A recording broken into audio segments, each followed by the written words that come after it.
வணக்கம் மக்களே, ஏர்லி மார்னிங்கே ஃப்ரெஷ்ஷாக vlog ஸ்டார்ட் பண்ணியாச்சு. வாங்க வீடியோக்குள்ளே போகலாம்.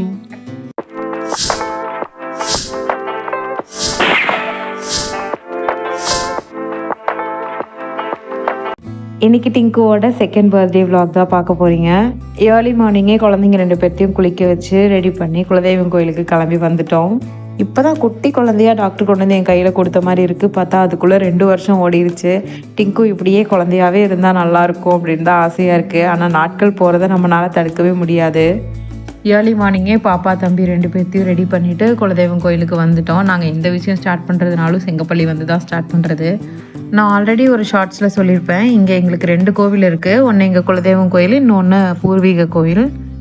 இன்றைக்கும் 2 கோயில்லையுமே போயிட்டு விளக்கெல்லாம் ஏற்றி நல்லா நிம்மதியாக சாமி கும்பிட்டு கிளம்பிட்டோம். லாஸ்ட் இயர் பர்த்டே அப்போது குலதெய்வம் கோயிலில் சாமி கும்பிட்டு நேராக பாட்டியை பார்க்க தான் போனோம். எப்போ நாங்கள் இங்கே வந்தாலும் பாட்டியும் போய் பார்த்துட்டு தான் கிளம்புவோம். பட் ஆனால் இந்த வருஷம் பாட்டி நம்மளோட இல்லை, அதனால் கோவிலில் மட்டும் சாமி கும்பிட்டு வீட்டுக்கு கிளம்பிட்டோம். வீட்டுக்கு வந்ததும் ஈவினிங் சின்ன கேக் கட்டிங் ஃபங்க்ஷன் மாதிரி வச்சுருந்தோம். நம்ம ஃபேமிலி அண்டு வீட்டு பக்கத்தில் இருக்க ஃப்ரெண்ட்ஸ் மட்டும் போதும் அப்படின்னு சொல்லிட்டு சிம்பிளாகவே பண்ணிக்கிட்டோம்.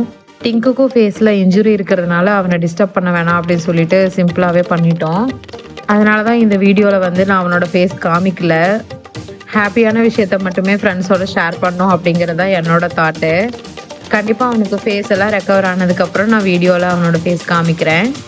டிங்கு நேற்று நல்லாவே கேக் கட்டிங்க்கு கோஆப்ரேட் பண்ணால் எல்லாருக்கும் ஒரு ரூபாய் ஊட்டிகிட்டு இருந்தான். ஆனால் நிறைய கேக் அவன் சாப்பிட்டுட்டான். பட் ஸ்டில் நேற்று வந்து என்னோடய ஃப்ரெண்டு தான் கேக் பண்ணியிருந்தாங்க. அவங்க இப்போ தான் பேக்கிங் ஸ்டார்ட் பண்ணியிருக்காங்க. ரொம்பவே நல்லா இருந்துச்சு, எல்லாருமே நல்லா இருக்குதுன்னு சொன்னாங்க. நான் என்னோடய இன்ஸ்டாவில் அவங்களோட கொலாப் பண்ணியிருக்கேன். உங்களுக்கு இந்த கேக் பிடிச்சிருந்துச்சுன்னா அவங்களுக்கு வந்து நீங்கள் டிஎம் பண்ணி உங்களோட ஆர்டர்ஸ் ப்ளேஸ் பண்ணிக்கோங்க. டிங்குக்கு அவங்க அக்கா அவங்களே சேர்த்துன காசில் ஒரு குட்டியான கிஃப்ட் வாங்கிட்டு வந்திருந்தாங்க. பார்க்க செம்ம க்யூட்டாக இருந்துச்சு. இன்றைக்கி பர்த்டே செலிப்ரேஷன் இத்தோட நிறைவடைந்தது. நாளைக்கு இன்னொரு வீடியோவில் உங்களை சந்திக்கிறேன். பாய் பாய்.